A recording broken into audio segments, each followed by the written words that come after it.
In these times of uncertainty, it's all the more important that we keep collaborating, informing, and inspiring each other, so that we can be smarter and better tomorrow.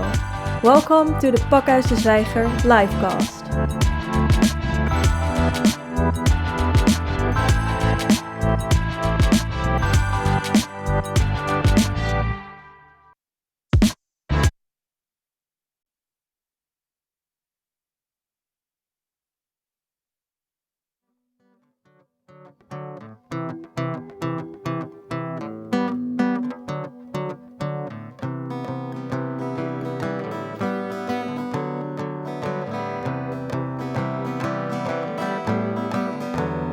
We're all born to be, born to be, born to be rich. We're all born to be, 'cause we are rich beyond our wildest dreams. That is what we have always been. Until now it remained to be seen. Now here to come clean. We're all born to be rich. Born to be rich. Born to be rich. Born to be. I don't measure myself by no man's perfection. I cannot walk his steps, they're not my reflection. Oh, I wouldn't want to walk in another man's shoes. Make my own decision, not what he choose. 'Cause I'm not playing for another man's team. No, I'm not living over another man's dream. So come on people, don't get it confused, yeah. 'Cause we are winning, we can never lose. 'Cause we're all born to be rich. Born to be, born to be rich. Born to be. I know it's true, I see it in my dreams. We're all born to be rich. My heart wide open, I see what I believe. We're all born to be rich. And one day we will all see what I believe.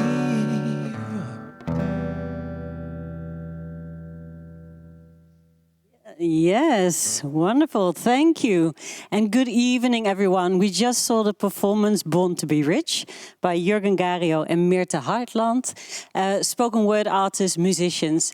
And welcome, everyone. Good evening. Welcome to this live cast here at Pakhuis de Zwijger, part of Amsterdam Roots Festival and in collaboration with Sites of Memory.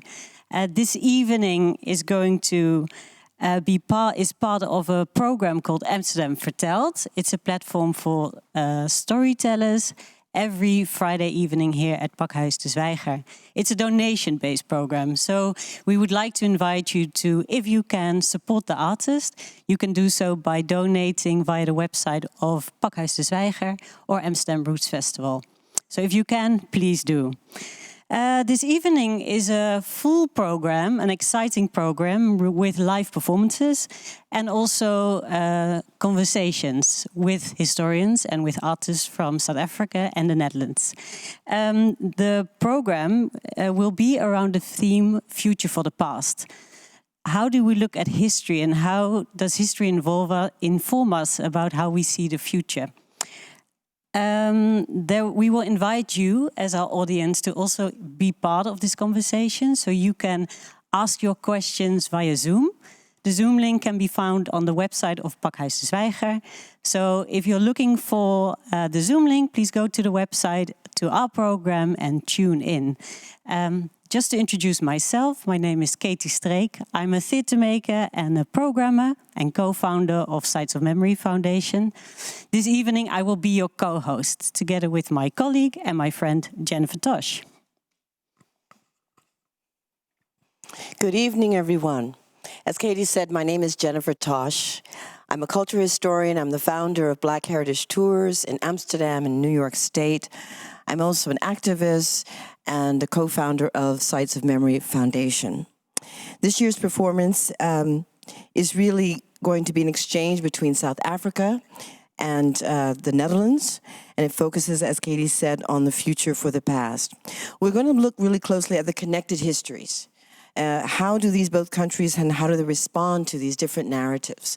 I think I'm really excited. And first we're going to start with a short video of our emergent memory from the year past.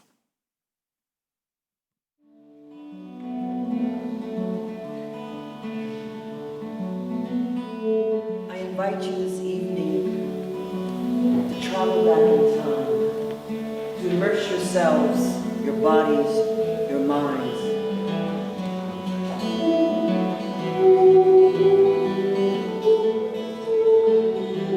The story of slavery in the Netherlands is a story of the changing lifestyles.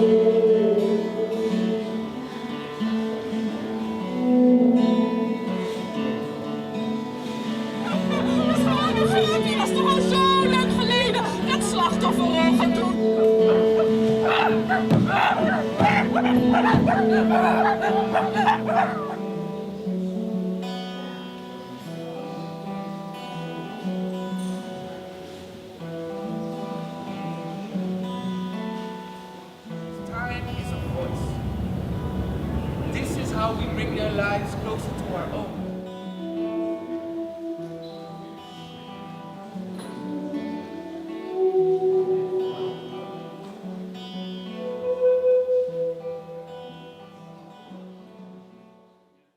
For the last 4 years, Sites of Memory brings programming that brings together artists, spoken word, dancers, musicians, visual artists to interpret how do we look at our colonial past? What are the hidden stories that we often don't see or that we ignore or forget? And this year is really about the emerging memory, looking at how do we connect these histories. In Amsterdam, if you've ever been here, you've probably been on one of our tours, or hopefully you have. I've been doing the tour since 2013. And one of the things we really focus on is the built heritage. The image that you see behind me is of a gable stone. We call gevelstenen.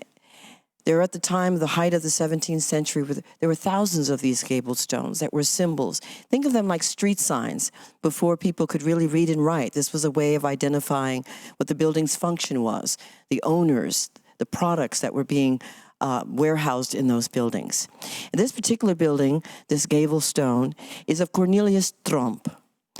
For my American friends, not to be confused with the Donald, no relation. But Cornelius Tromp was an admiral of the Dutch fleet in the 17th century. And I want you to look closely because you'll see several images in this gable stone. There are 9 naval ships today, they're named after him. But I want you to notice the little boy. Do you see him? I mean, really look at him. Who is he? We don't know his name. There are many gabled stones in Amsterdam and throughout the Netherlands that have these symbols. He was a symbol of wealth, status, like a trophy, frozen in time, never aging. There's another image of his wife, Margarethe Roophorst, with the same little boy. Usually they're children, very innocent, childlike figures, dressing or adorning, again, as a symbol of wealth. I got tired of calling him little boy. It was so important for me to restore his humanity that I named him after Saint Maurice. I named him Morris. Kojo, Abeku, Kojo, Abeku.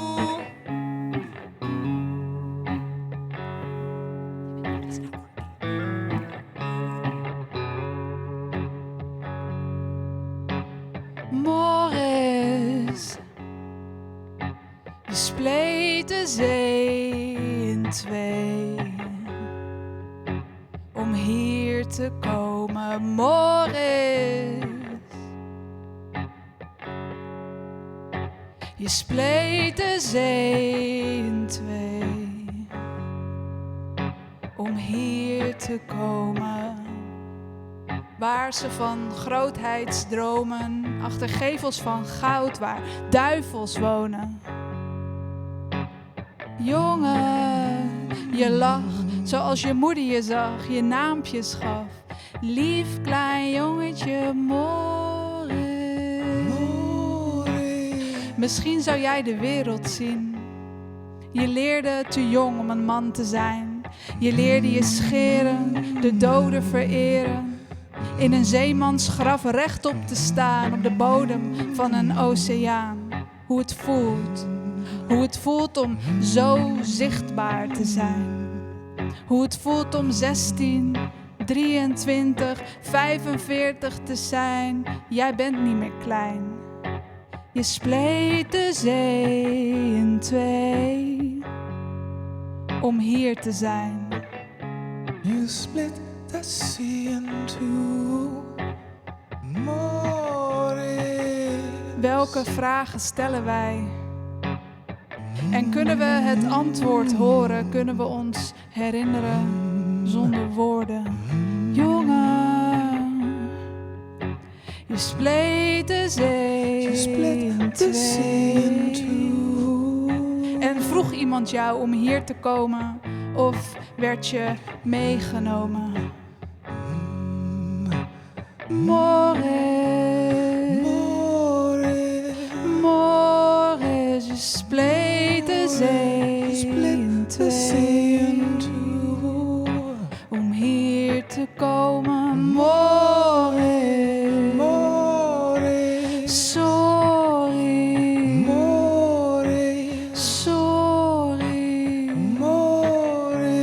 sorry.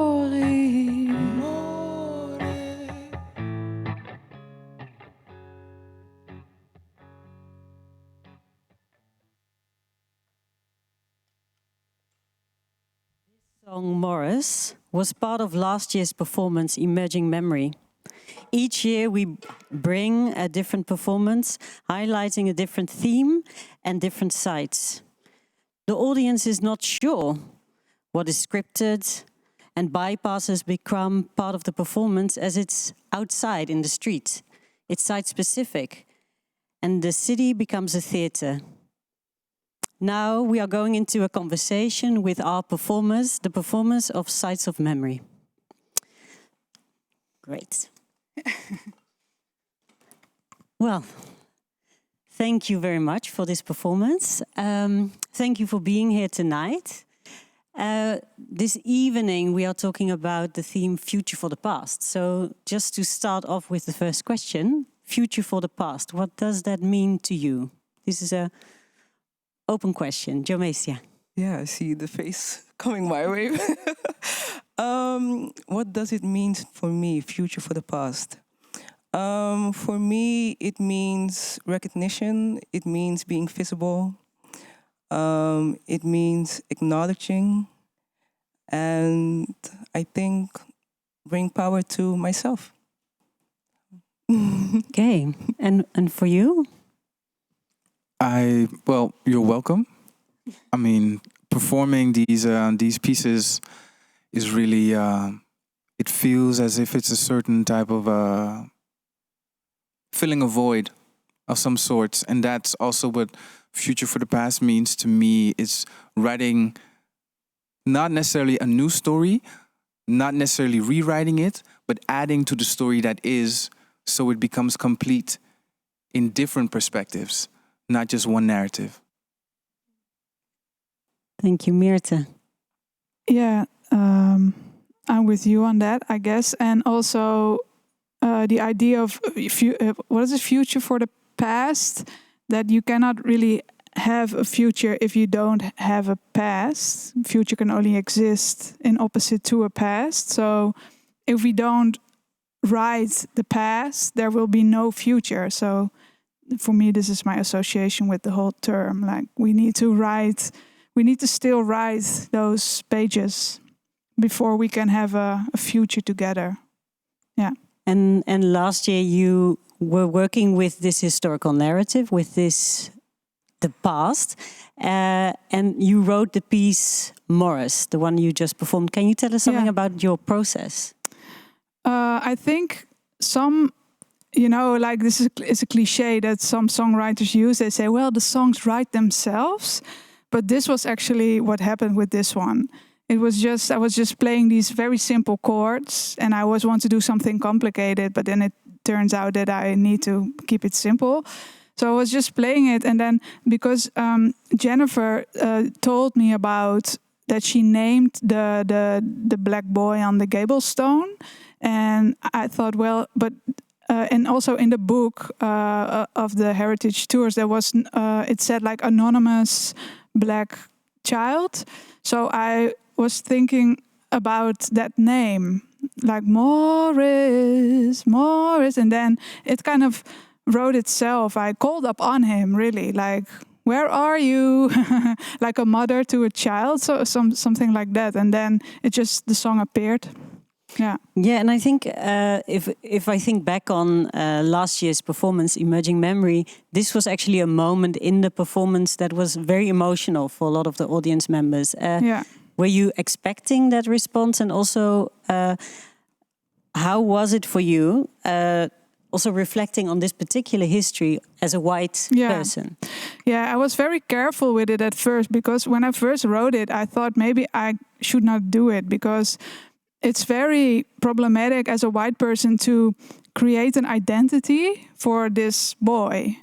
Because, the plantation owners who gave the names, who created the identity, I thought maybe I shouldn't do it. But then, because Jennifer already named him, I thought I might use the name. And then I was thinking about maybe what can we be sure of with this boy, so I don't create the identity, but we just know about, okay, he probably had a mother who loved him.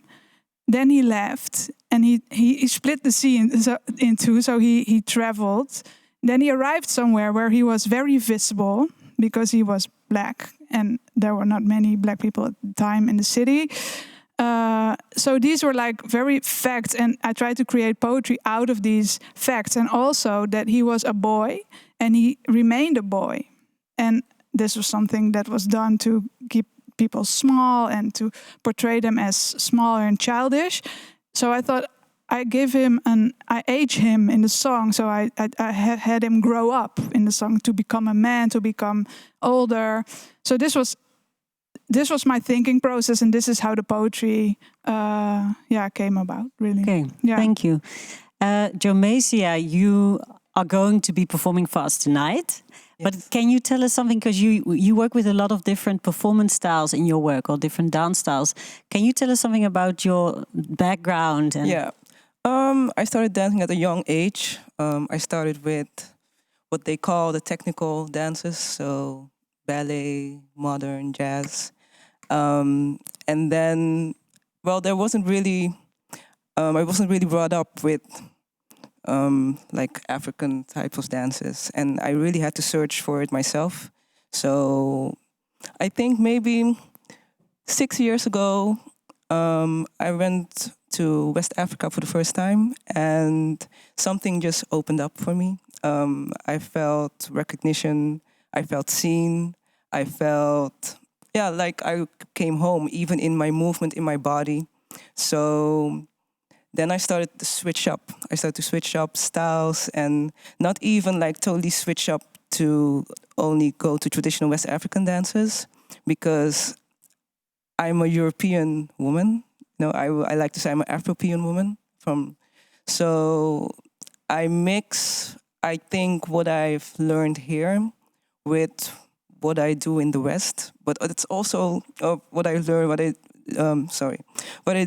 learned in West Africa. But it's also a interesting and difficult subject, because what is really, if you look at dancing, what is really Western dance, what is really African dance? That's a whole deep topic. So it's different styles, but I like to say that it's just what's been given to me from my ancestors. Okay. I'm going to make quite a jump because we're talking about this historical narrative and how we create performance work from it. And Jürgen, you already presented one of your songs, but actually during our rehearsal process, you said that actually at this current moment in the Black Lives Matter protests, that the meaning of your work changes. Can you elaborate on that? Yes, the piece we are going to perform at the end is part of what I said before. There's a certain type of pain pocket that opens up a completely new experience of this work. Because before we were trying to create this future, and now it seems as if there are many more ears willing to hear this future that we're presenting. There's a lot more, I want to say, animosity and vigor that uses these art forms now as a driving force to propel it even further. It's basically a catalyst. And I feel as if the work has gained another dimension now, definitely. So I feel I feel as if this is an important time in which we use art to make the voice louder. Yes, thank you so much. We will leave this conversation with that. Thank you so much. And actually, at the moment, we are going live to Cape Town to a poet, Tony Giselle Stewart, who will present to us the poem The Woman Speaks. Thank you, Katy. The woman speaks. My tears spill down the flank of Devil's Peak. My breath is the cloth that sets Hurikwaho's table. I am the one who invites you to eat. I am the one who invites you to eat.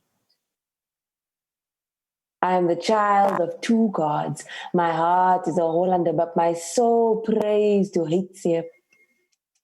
I am the one whose bones are strong enough to carry the weight of two skins. I am the one whose mouth is supple enough to hold the secrets of three tongues. If you meet me in the veld, know my feet have already returned to the fort. If you meet me inside those castle walls, know my heart has already returned to the dunes. No matter who I tell you I am, do not believe me. No matter who I tell you I am always only half of myself.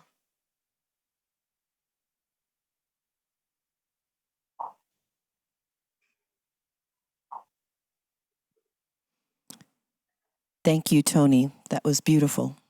Welcome back, everyone. We're now here for our second part of the program, our panel discussion. I would like to introduce, you've already met Tony Giselle Stewart. Also live in Cape Town is Jay Pather. Hi, Jay. Can you hear us? Okay, great. Choreographer, curator, associate professor, and director of the Institute for Creative Arts at the University of Cape Town. And in the studio here with me is my colleague Nancy Yawa, culture historian, also independent researcher, lecturer, author, and also next to her is Raoul Belay, a visual artist and curator. Would you like to add anything else to those? I'd like to say both of you are activists. We're also colleagues. You're colleagues, we're friends, we go way back. So welcome to them. And we're going to discuss the roles that art and history play in moving us. And I'm going to use some terms that you might not have heard before. Historical distancing. And I'm not sure if I created this idea, but because we were so involved in the social distancing idea, it seemed logical. Let's use historical distancing. And moving from historical distancing to this where we are now in social solidarity, and then how does that get us from this point to real structural change? And that's really going to be the basis of our conversation. So again, what I really mean by historical distancing has for a very long time, it's been a way of denial, of this sort of colonial aphasia, for willful forgetting, or ignorance, you could even say.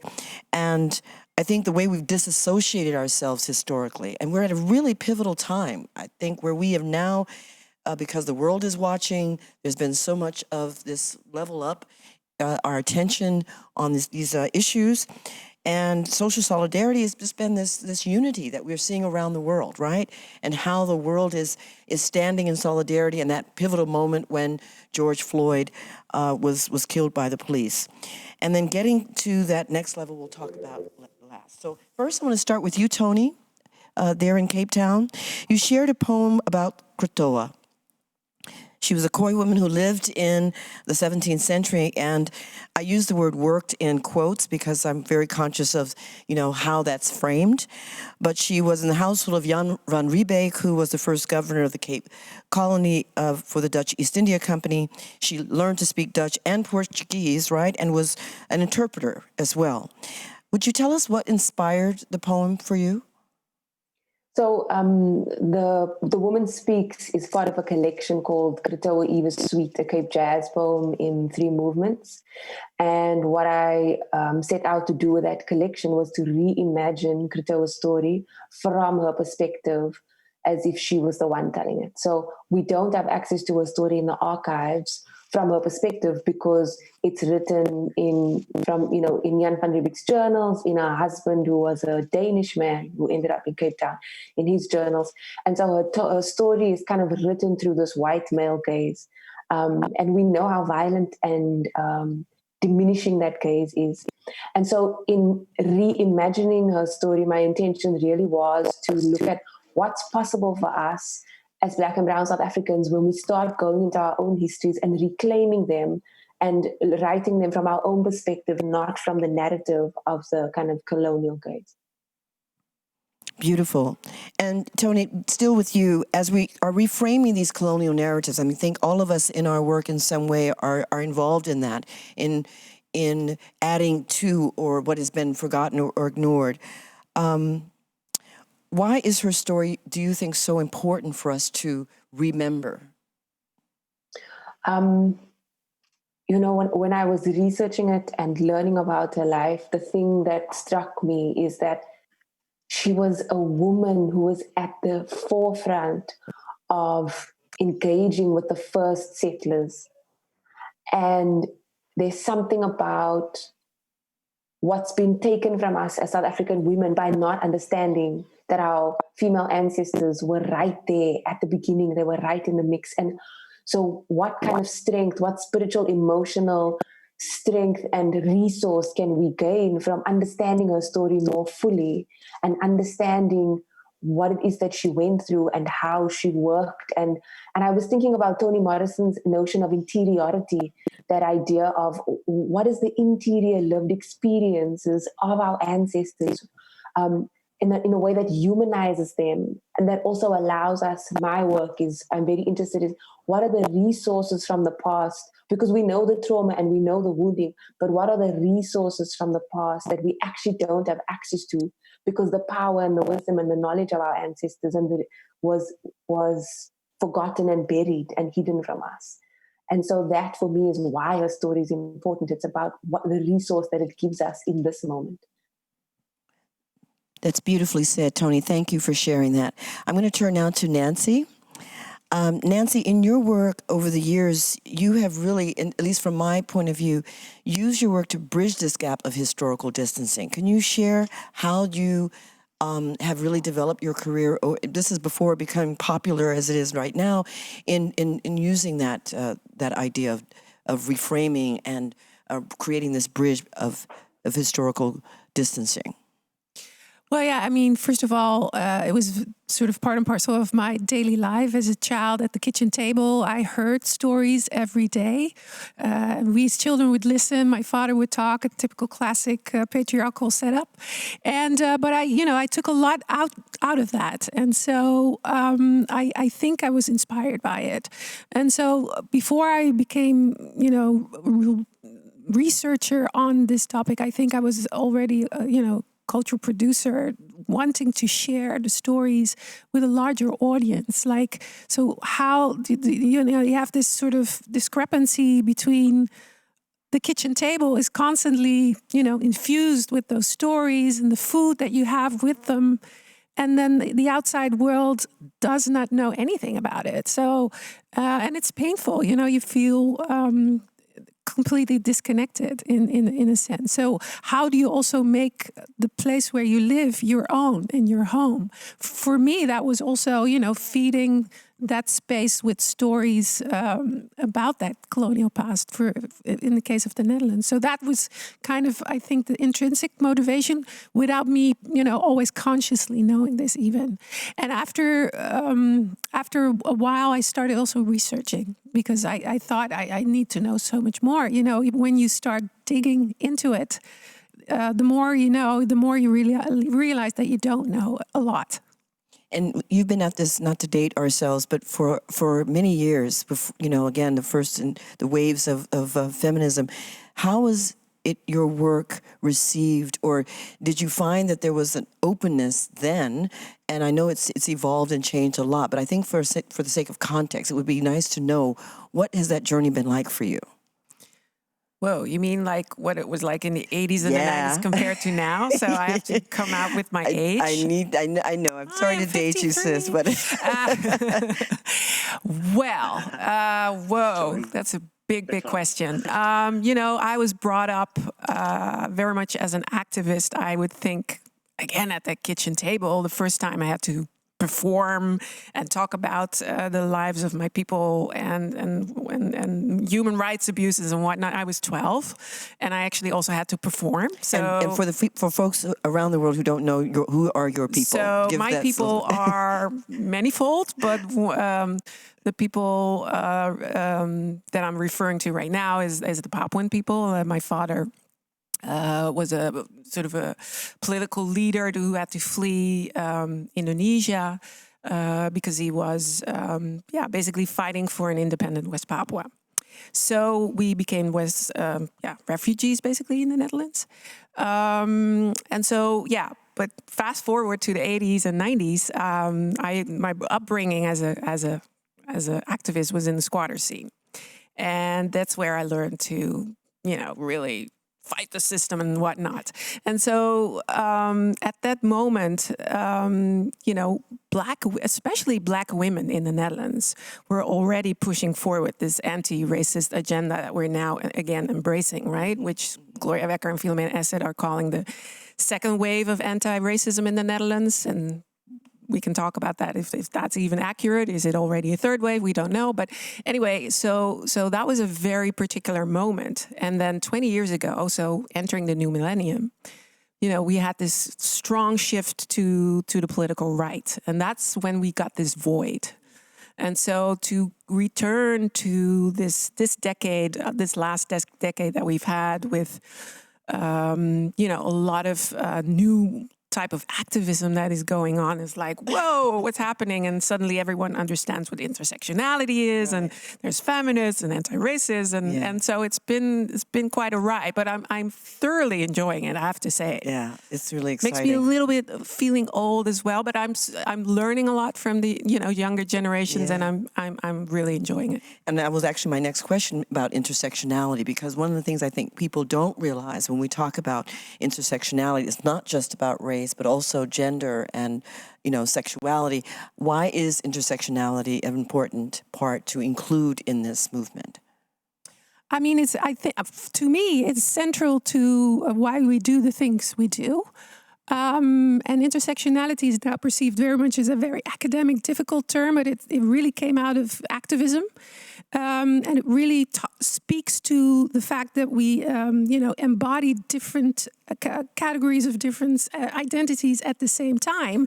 And through those placements, those multiple placements, that there's particular ways that we're discriminated against or that we have a position of privilege. And so it really is about a power analysis that also speaks to, fighting for justice, I would say. Absolutely. Thank you. Right? Right. I'm going to turn to Jay in Cape Town and for the next question. Jay, currently the Black Lives Matter movement is calling a takedown of specific statues, and we see this happening around the world. But some years ago, it really brings back the Rhodes Must Fall movement.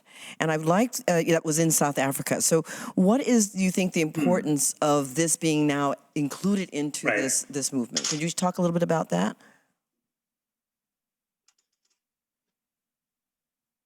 Well, I think that the point is that the notion of the memorial is already problematic because it does two strange things. It imagines that the person or the event that is that's being memorialized, especially if it's a statue or a memorial of a person, is of benefit and praise for all.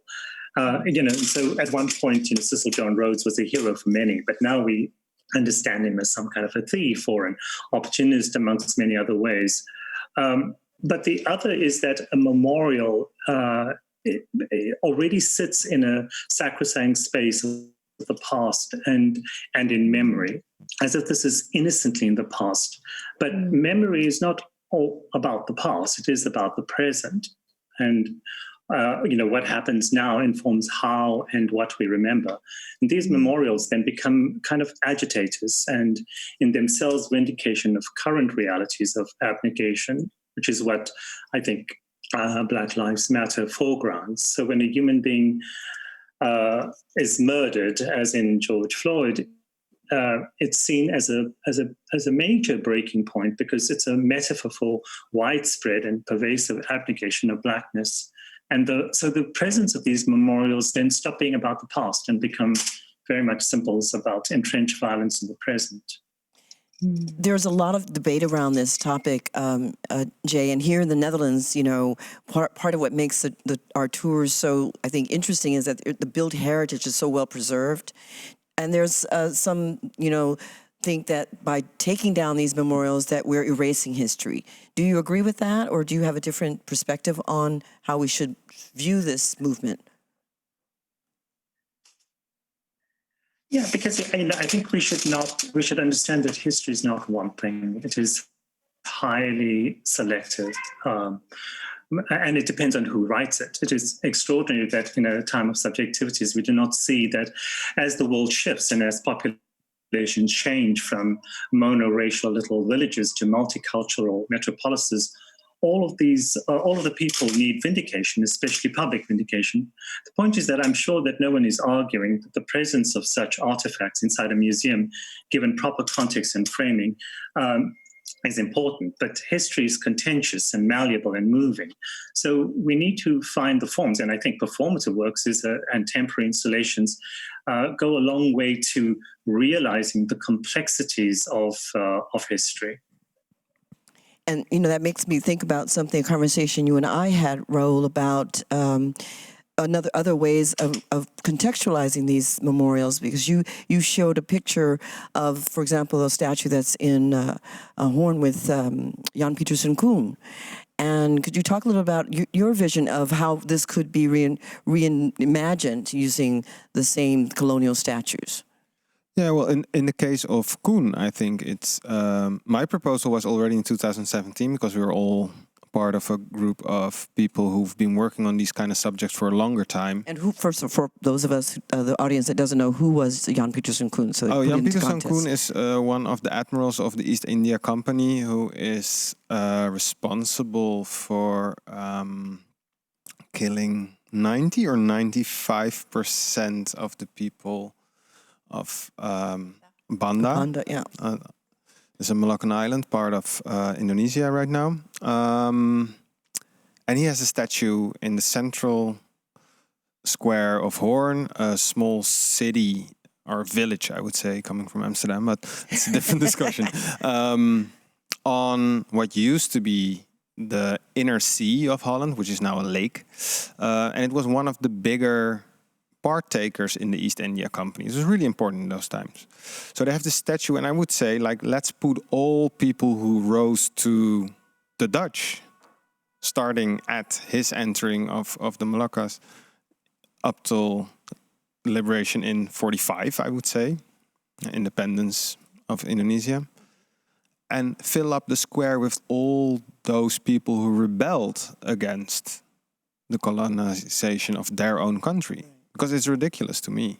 You have a lot of people of this community, as Nancy is, as my stepmother, she's Moroccan. I got Moroccan family. It's like it's crazy to have this genocidal figure on a pedestal. And people think it's a very old statue, but it's actually from the 19th century, when the Kingdom of Holland was struggling for sort of unity and identity, and our royalty was a bit of in distress, you could say. And Raoul, would you consider your work to be a form of activism? No. No? This is an interesting thing to me, because I'm interested in the same kind of subjects maybe as an artist. And I work together with people who are activists. But my art is about showing new perspectives about things that interest me or reflect my own position in society. Well, I'm a contemporary artist, but I also am a curator and an exhibition designer for Rembrandt Museum and the City Archives in Amsterdam and the Black Archives. It's a different role, but I'm also a graphic designer. So I think everyone in Holland knows my work, but they don't know it's me. It's the logo of Zwarte Piet's Racisme that's currently on everyone's t-shirt and tote bag. It's mine. The foundation Nederland wordt beter. Also a logo of mine. So it touches up on each other, but as a contemporary artist, to be called an activist artist, I think you should ask an artist if he considers himself an activist or not. I don't consider myself an activist. I address topics that are outside of normal view. But would you agree that you intervene in the public space yes, of with course. your work? Yeah. And would you see that as a way of bridging a gap, this idea of historical distancing? Yeah. As a contemporary artist? Yeah. So, and Nancy, we talked about this many, many times in terms of how these memorials, what should we do with them? And we have a lot of them in the Netherlands. And we were kind of going back just in our text messages about, what does it mean to keep them intact? What's your take on this? Wow. Well, there's not a one fix for all, to start with, but one of my students this month, I talked about it in class, as you do, and one of them said, well, here in, I think it was Hungary, we actually have statue cemetery, which is still a public space, but the story around that statue is completely reframed. Yeah. So you can still go and look at it. But the whole sort of, prowess or the part of pride and nationalism is taken away, of course. I like that idea, actually. And so, yeah. Of statue cemetery. But the whole idea of but I also like the part where you tear a statue down as an act of, dynamic heritage as well. Mm-hmm. So that this process of saying as a nation, we're going to tear it down now because we're not about that anymore. I feel that there's poetry in that as well. But that's the thing. People talk about putting the statue as it is in a museum. But what is more wonderful than the graffitied and torn down monument in the museum as a sign of times that things have changed. Because the thing is also, like what Raoul did is an intervention in Hoorn, but that's also, where all the terraces are. People want, so it's never going to be a permanent thing. You don't necessarily. It should be temporary. Yeah, let it be there for 20 years. Everyone understands it, I hope, in 2 decades, and then it can leave to the cemetery or the museum. Right. It's moving all the time, right? Yeah. Jay, we're back to you. You're working, you curate the Infecting the City Festival in your work, obviously in the public space in Cape Town.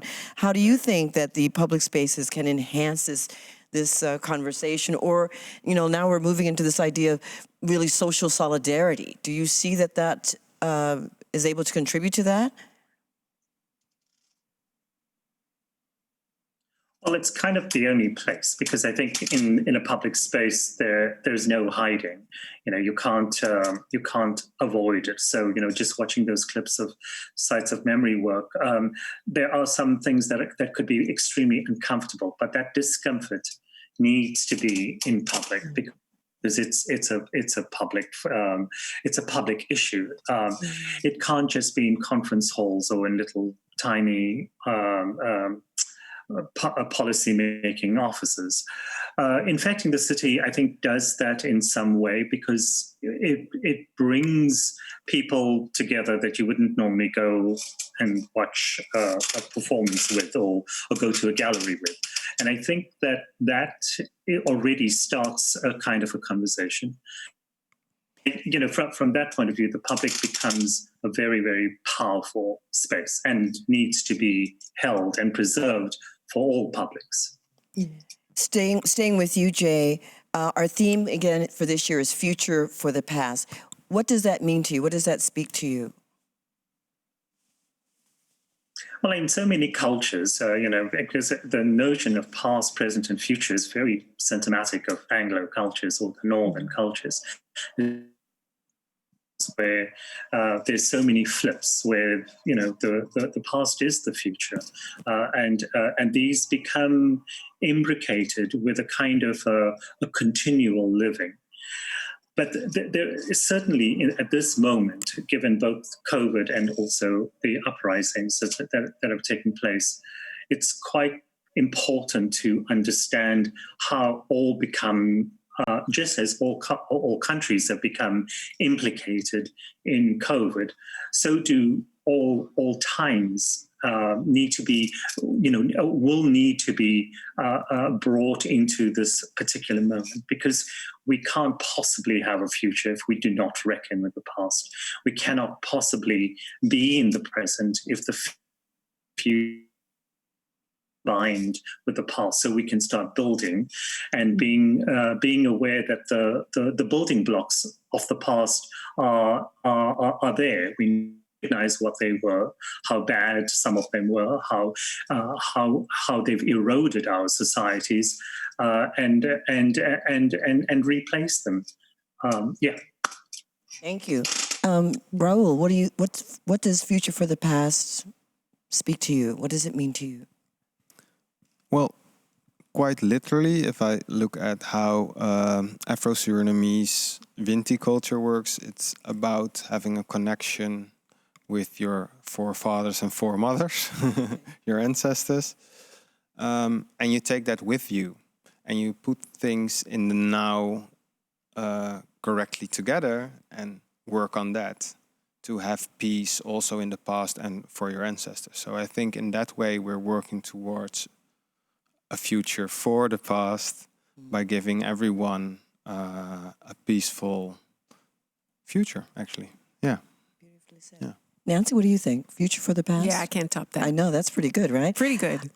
For me, I've been using this trope for a while now. For me, the future for the past, because I always call myself a time traveler. We go back in time. That's the work that we do, and try to invoke this idea of memory, of colonial memory, of historical memory, and how does that inform where we are today? I don't think we can really honestly talk about the future unless we truly understand and educate ourselves about the past.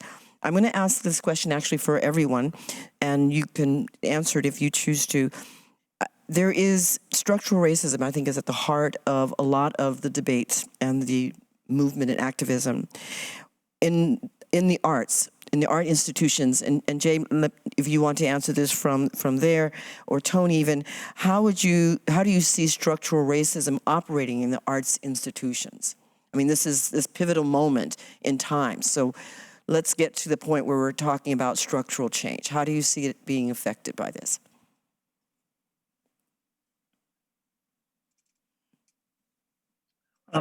Shall I go? Go ahead, Jay. Oh, well, we have to understand that the only way that colonialism is not somewhere in the past. The idea of modernity was introduced as an imposition of colonial power. So coloniality, which is supposed to have ended, is structural. And as long as we understand that, we see how it spins itself in almost every single structure, and in the art institutions in terms of what is prioritized as important and what is not. That which is modern is defined by coloniality, and so it becomes really important to see how these structures are, and you can change whatever you want on the surfaces of it. It's these structures that really need to be examined and deeply, because they deeply embed certain systems and ways of being that are considered untenable to let go of, which is why it just continuously replicates itself. And in terms of what's happening in South Africa right now, do you see this pivotal moment that there is really an opportunity for this structural change to happen within the arts, within the academy? Are you optimistic? Not entirely, because we are linked to the liberal economy of the world, and just to say, when Nelson Mandela came into power, the rand dropped; it didn't rise. The South African rand, it dropped. It was the most graphic indication of how the economy is not an indication of social justice. So in much the same way, I think South African government has tried to maintain its place in the world. And so one is not entirely optimistic about what we are the most unequal society in the world. And it's going to take quite a lot of extremely courageous shifts in our economy. And it's terrible to say, but probably the COVID moment, because it reveals so much, so much of our discrepancies all over the world. But in will ask of us to really think hard and courageously about shifting these systems. And yeah, that's really, I think everyone's interested in a lot of emails and messages that I get are trying to understand around the world, what are we doing? Tony, did you want to add something to that? No? How about Nancy or...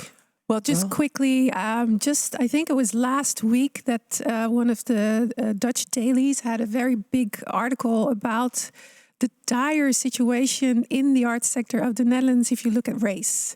And last year there was a very big article on the dire situation in the Dutch arts sector if you look at gender. Mm-hmm. So there's a lot of work we still have to do. It's a very conservative space, a lot of issues there. And what could be like a first step towards structural change?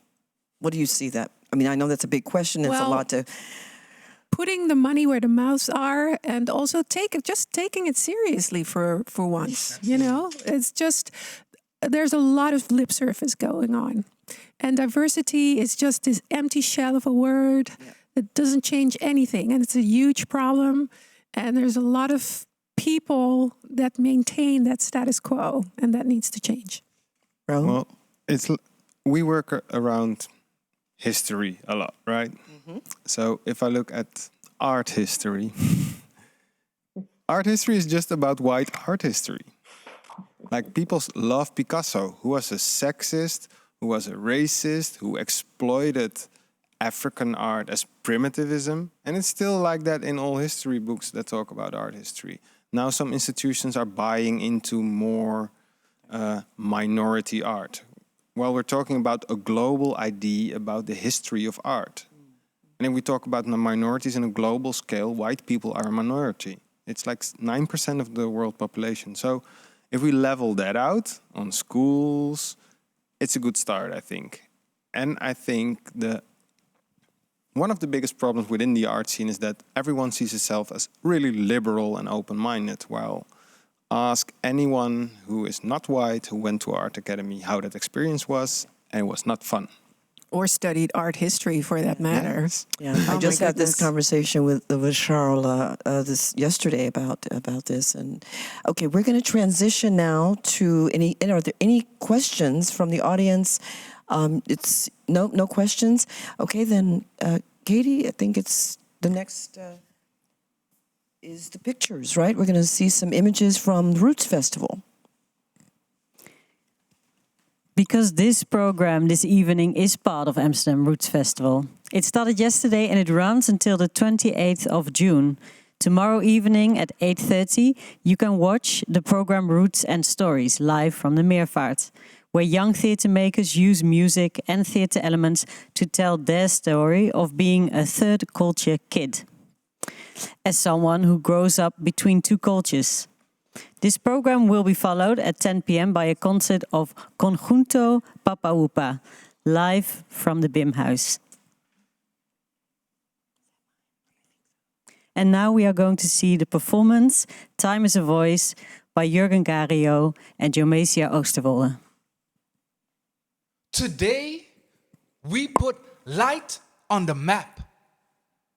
Unearth and magnetize hearts that were buried without the recognition that they were ever human. We create lyrics for these unsung heroes because time is a voice. And this is how we bring their lives closer to our own. We give them space, a safe place under the same sun in a foreign sky. Here we sing their songs, a rich peace protecting their body of work, because they were stronger than God. Now, there's a house where a pale face with a paintbrush acknowledges my existence. There's a house on a plantation we own, where the only cruelty we suffer is that the sun is too hot to play in all day, every day. There's a mountaintop that saved water because it remembers their thirst. There's a waterfall still pouring, mourning the lost bodies in the ocean. Today, we plant a tree full of memories so that all the seeds that were cast away can return. If this city is built on their backs, then their skin is not black, it is gold. You've seen an echo of their faces. You've heard a glimpse of their voice. Today, we bring them home.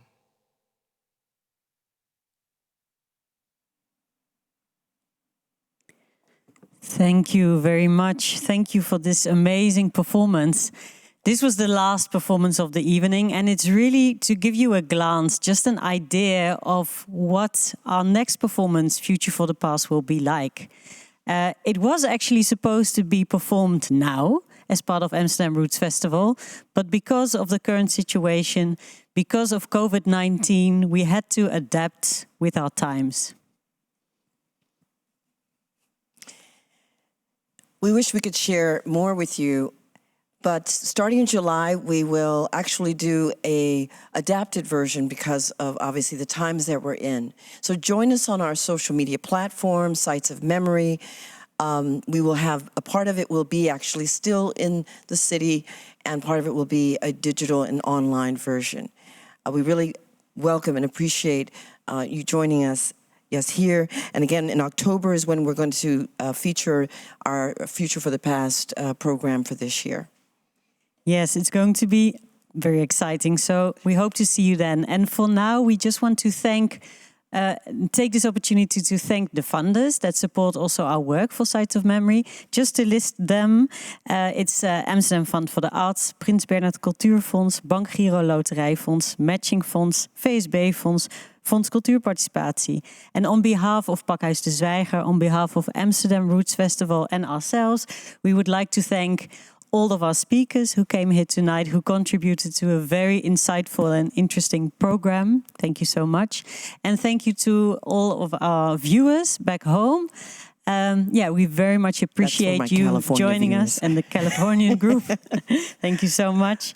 And just a reminder that if you enjoyed it and you want to contribute, you are welcome to donate on the website of Amsterdam Roots Festival or Pakhuis de Zwijger.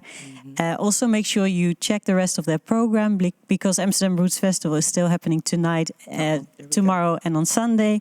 And for now, we wish you a wonderful rest of your evening. Good night. Thank you so much. Good night, everybody.